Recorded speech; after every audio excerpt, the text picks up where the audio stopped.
How's it going, everybody? I'm Niko Tamurian from KOMO News in Seattle. And I'm Nicole Menner from NBC 10 News in Providence, Rhode Island. That's right. We go back a long ways, and now the teams we cover are meeting in the big game. So it's a lot of fun for us, but also, gosh, what a matchup. Really close call in any way you look at it. To me, I think it comes down to an X factor. So with that in mind, Nicole, what might be that X factor for the Patriots? I think it's the Patriots' defense. I mean, we've spent so much time during the regular season talking about Drake May and the offense because that's how they won most of their games. But through the playoffs, the story's been the defense. So I think putting the pressure on Sam Darnold will be a key for the Patriots on Sunday. You know, not to copy your answer, but I think it's the same thing for the Seahawks. The dark side defense, cool nickname, right? They wanted to have their own identity. Remember the Legion of Boom years? Well, of course, New England folks do because Super Bowl 49, right? But they wanted to have their own identity, and it is a lights-out defense. That's why they have the name. But here's the thing. One of the keys they do is they really like to disguise things. They like to fool things. Here's one example of the regular season. Now, eventually get to the point here. They were playing the Arizona Cardinals. It was Jacoby Brissett. And Mike McDonald pulled out a blitz that he had literally not run in his, at that point, season and a half in Seattle. The result, they called it twice. Both times, linebacker Tyrese Knight sacked Brissett, forced a fumble, and both times, DeMarcus Lawrence picked it up and ran it back. And the guy had never called that scheme before. And that's kind of the genius of Mike McDonald as the Seahawks head coach at defensive guru. Now, here's the thing, though. And he has said this all week.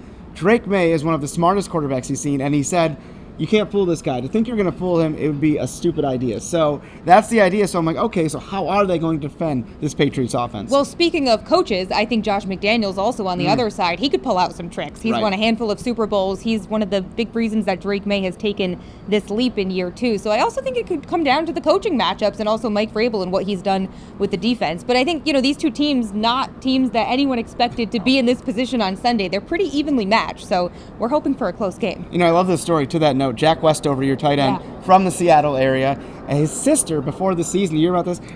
We talked to him yesterday about this, actually, Yeah, $5 bet, won $18,000. Like, this is crazy. But I think it's a testament to, like you said, the coaching culture, Mike Vrabel doing his thing, Mike McDonald doing his thing. These are two teams that deserve to be there. And on that end, I think it's going to be a close matchup. And as far as, an X factor is concerned in that way, special teams could be key in this one. For the Seahawks, Rashid Shaheed, midseason acquisition. It's been a revelation. He's returned 3 kicks for scores, and they've all been clutch. They broke a tie at halftime against the Falcons. The big one, they're down 30-14 against the Rams. He returns a punt, and all of a sudden they're back within 1 score. And, of course, the way he started the divisional round game against the Niners had that place shaking. So I think that's something for the Seahawks. For sure, and I was just talking to Marcus Jones about this yesterday. I asked him about Rashid Shaheed, but he's returned a few punts for a touchdown this season too.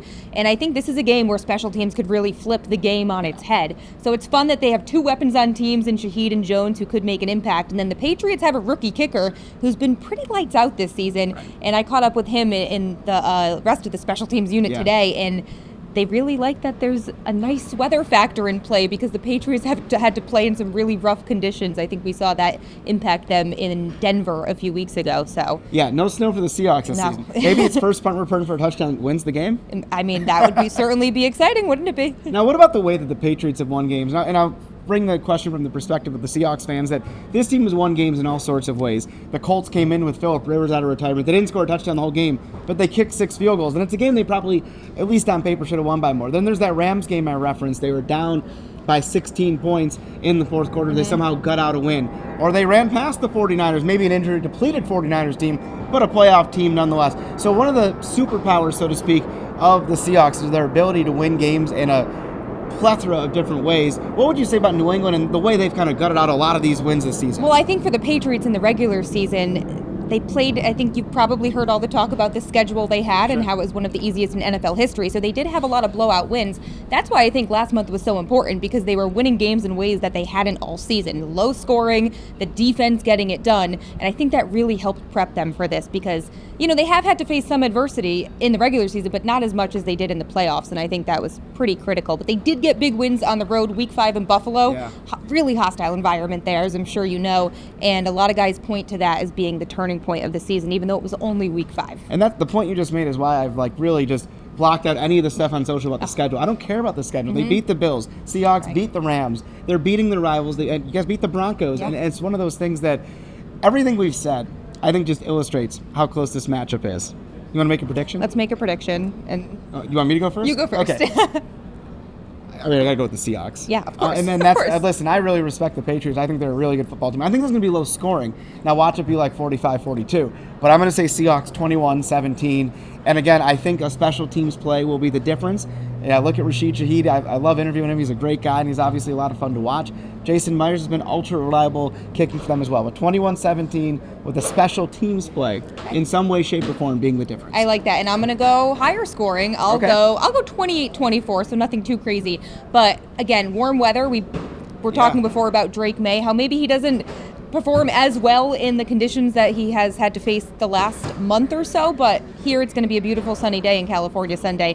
Would love to see the offense get going again. He hopefully will find his deep ball and they'll get in a groove again and be able to put up points like we saw all season. I love that. 28-24. 28-20. Did you pick that score for a reason? I didn't. Just came to mind. Just saying, that's familiar to Seattle fans against New England. Oh, okay, I actually didn't even make that connection. But hey, maybe that's a premonition. I hope not for Seattle. Maybe for you guys. One of us will get a parade at the end of the day. Yes, and I'd be happy for you in that way. I might be like cursing under my breath, but I'd be happy for you as a friend. So here's the deal. You guys have great seafood in Providence. We do in Seattle. You want to put a wager on this? All right, let's do it. Yeah. Okay. Name it. I don't know. We'll do some kind of seafood thing. And of course, the cool thing is they're going to play next season too. Yeah. So we get a rematch of this, however it goes. So there's your preview. It's going to be so evenly matched. How fun was this? This was so fun. And again, so great to see Niko. We go way back, and here we are about to cover a Super Bowl. We do. Enjoy the big game. Go Hawks.